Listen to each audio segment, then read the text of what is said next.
In this one, we've got a 3x3 matrix, and again, we're going to find the eigenvalues and eigenvectors. It is a nicely constructed matrix that's not going to make the arithmetic or the factoring that much harder. But what I'll get is my lambda I minus a. So just along the diagonal will be lambda minus those entries. And then everywhere else, it's just going to multiply them by -1. And so now if I do the determinant of this thing, it is kind of nice because I can start with just this and then make my way down the column so that I really only have the one term in the cofactor expansion. So lambda minus 1 times the remaining 2 by 2.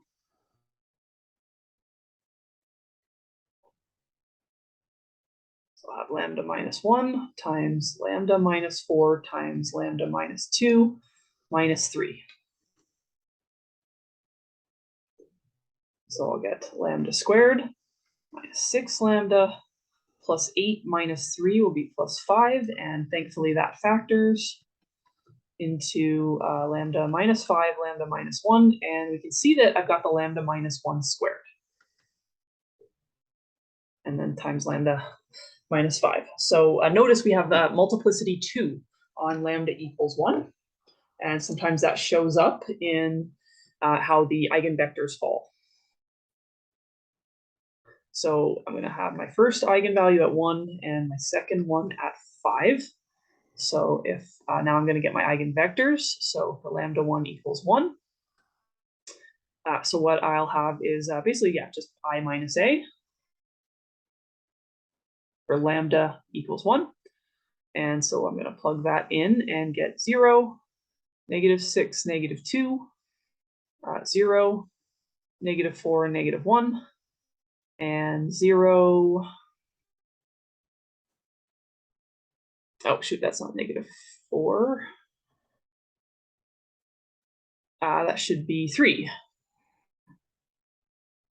And then -3, and 1 minus 2 is -1. And what we can see is actually, just like with the 2 by 2 cases, all of these are multiples of each other. So I can cancel all of them but 1.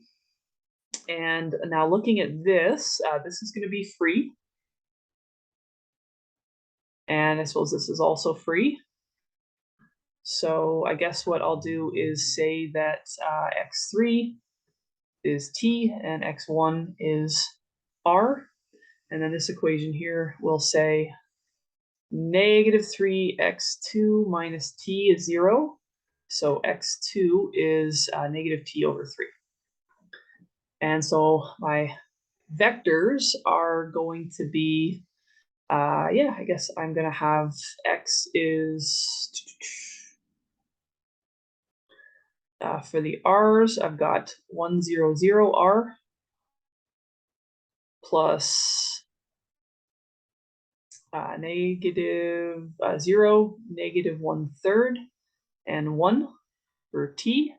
And I don't really like that -1/3, so I'm going to just triple that. So that's my null space. It has 2 dimensions.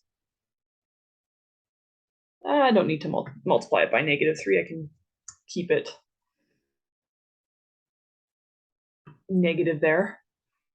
And so my first vector, maybe I'll call 1a, is 1, 0, 0. And my second vector, maybe I'll call it 1b. And I'm just going to get some integers.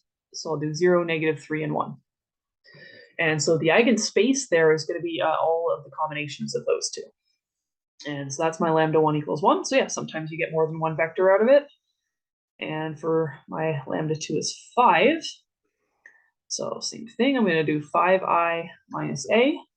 So I'm going to plug lambda equals 5 in there. And so I get 4, -6, and -2, 0, 1, and -1, and 0, -3, and 3. So I can see that bottom row is just a multiple of the second. I'm going to need to do a little cleanup here. Maybe I will add 6 of row 2 to get rid of that -6. And that is going to give me a -8 there, but that's not so bad.